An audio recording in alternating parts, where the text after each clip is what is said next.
మొన్న first ED విచారణలో ఏం జరిగింది సార్? అందరూ అనుకున్నారు ఆ రోజే కవిత గారిని అరెస్ట్ చేస్తారు అనేసి, కానీ అది జరగలేదు. మన వీడియోలో మనం చెప్పుకున్నాం. మీరు ఈరోజు జరగబోయేది ఏంటంటే ఆమెని సెక్షన్ 50 పిఎంఎల్ఏ యాక్ట్ కింద పిలిచారు, ఆమెను విట్నెస్గా పిలిచారు. అప్పుడు మనం అనుకుంది ఏంటంటే విట్నెస్గా పిలిచిన వాళ్ళ స్టేట్మెంట్ రికార్డ్ చేసి సంతకం పెట్టించుకుంటారు. వీలైతే అవసరం ఉంటే ఇతర సాక్షులను పిలిపించి ఓరల్ అండ్ డాక్యుమెంటరీ ఎవిడెన్స్ని పెట్టి ఎక్స్పర్ట్ ఎవిడెన్స్ని పెట్టి కన్ఫర్మ్ చేస్తారు. ఇవన్నీ అయిన తర్వాత అవసరమైతేనే అరెస్ట్ చేస్తారు అని నేను చెప్పాం.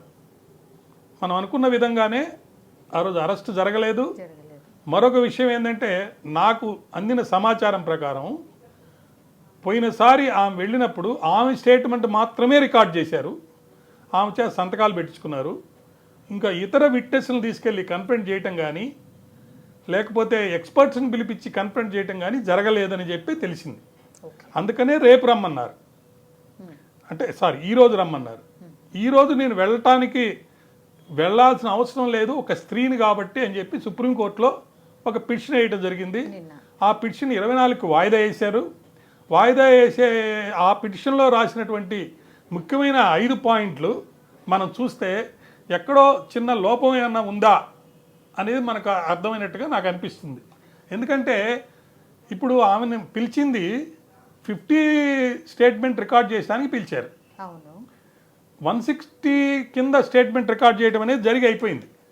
మనం జరిగింది 160 తర్వాత 50 కింద కూడా ఆమె ఒకసారి వెళ్ళి మొన్న స్టేట్మెంట్ రికార్డ్ చేశారు. 50 కింద పవర్స్ ఆఫ్ ద మనం కనుక చూస్తే ఈ 50 కింద ఈడీకి కొన్ని ప్రత్యేకమైనటువంటి పవర్స్ ఇచ్చారు. ఆ 50 ఉన్న పవర్స్ ప్రకారము డైరెక్టర్ గారు సెక్షన్ 13కి అవసరమైనప్పుడు, సెక్షన్ 13 పర్పసెస్కి అవసరమైనప్పుడు అతనికి ఏమి ఇచ్చారంటే డిస్కవరీ చేయొచ్చు, ఇన్స్పెక్షన్ చేయొచ్చు. అతను ఇన్స్పెక్ట్ చేయొచ్చు లేకపోతే డిస్కవర్ చేయొచ్చు ఏదైనా ఒక పర్టికులర్ ఫ్యాక్ట్ కానీ ప్రాపర్టీకి సంబంధించి. తర్వాత ఎవరినైనా సరే మా దగ్గరికి వచ్చి అటెండ్ కాండి అని ఎంత పెద్ద బ్యాంకింగ్ అఫీషియల్ కానీ ఫైనాన్షియల్ పొజిషన్లో ఉన్నవాడు కానీ ఫైనాన్స్ ఇన్స్టిట్యూషన్స్లో వర్క్ చేసేవాడిని కానీ కంపెనీలో వర్క్ చేసేవాడిని కానీ నువ్వు ఇక్కడికి రా మాకు వచ్చి స్టేట్మెంట్ ఇవ్వని అడిగితే వాడు రావాలి, చెప్పాలి. అదేవిధంగా రికార్డ్స్ని నీ దగ్గర ఉన్న రికార్డ్స్ని ప్రొడ్యూస్ చేయండి అని ఆర్డర్ ఇస్తే ప్రొడ్యూస్ చేయాలి. తర్వాత ఇది చాలా ఇంపార్టెంట్, ఎవరైనా ఒక విట్నెస్ని ఎగ్జామిన్ చేసేదానికి కమిషన్ అపాయింట్ చేయొచ్చు. ఈడీ ఆఫీసర్సే వెళ్ళాల్సిన అవసరం లేదు. లేదా ఒక కమిషనర్ని అపాయింట్ చేసి అతని సమక్షంలో అతని సూపర్విజన్లో మరి ఆ ఎగ్జామినేషనే చేయొచ్చు. ఆ ఎగ్జామినేషన్ కూడా దేనికి సంబంధించి examination of witnesses and documents. ఇక్కడ డాక్యుమెంట్స్ అంటే ఇంక్లూడింగ్ సెల్ ఫోన్స్ ఫిజికల్ అవి కూడా వస్తాయి అన్నమాట. అది కూడా కాకుండా any other matter which may be prescribed, ఎటువంటిదైనా సరే రూల్స్ ప్రకారం వాళ్ళు కనుక మళ్ళీ ఫర్దర్గా పవర్స్ కావాలంటే ఇవ్వచ్చు అనమాట. అయితే ఇక్కడ జరిగేది ఏంటంటే 160 సిఆర్పిసిలో స్టేట్మెంట్ రికార్డ్ చేసిన తర్వాత సంతకం పెట్టాల్సిన అవసరం లేదు. అక్కడ examination of witness through commission కానీ examination of witness records through commission కానీ లేదు. ఇక్కడ ప్రత్యేకమైనటువంటి పవర్ ఇచ్చారు. సివిల్ ప్రొసీజర్ కోడ్ ప్రకారం ఆ పవర్స్ని వీళ్ళకు ఉన్నాయని కూడా చెప్పారు.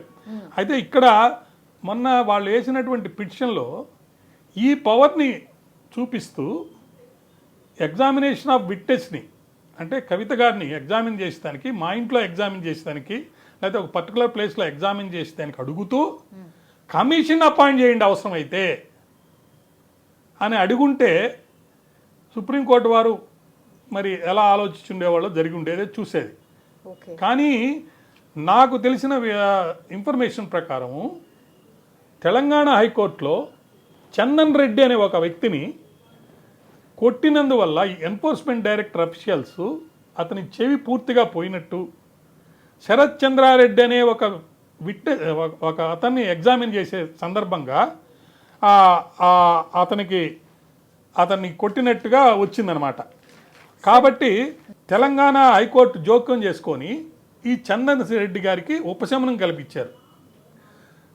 అలాగే సుప్రీంకోర్టు కూడా ఉపశమనం ఇస్తుందేమో, అలాగే ఎగ్జామినేషన్ ఆఫ్ హర్ ఇంట్లోనే చేస్తారేమో, లేదంటే అక్కడ ఏదైనా థర్డ్ డిగ్రీ మెథడ్స్ వాడి స్టేట్మెంట్ ఎక్స్ట్రాక్ట్ చేసేటప్పుడు కొంత ఇల్లీగల్ స్టేట్మెంట్ కూడా రికార్డ్ చేస్తారేమో.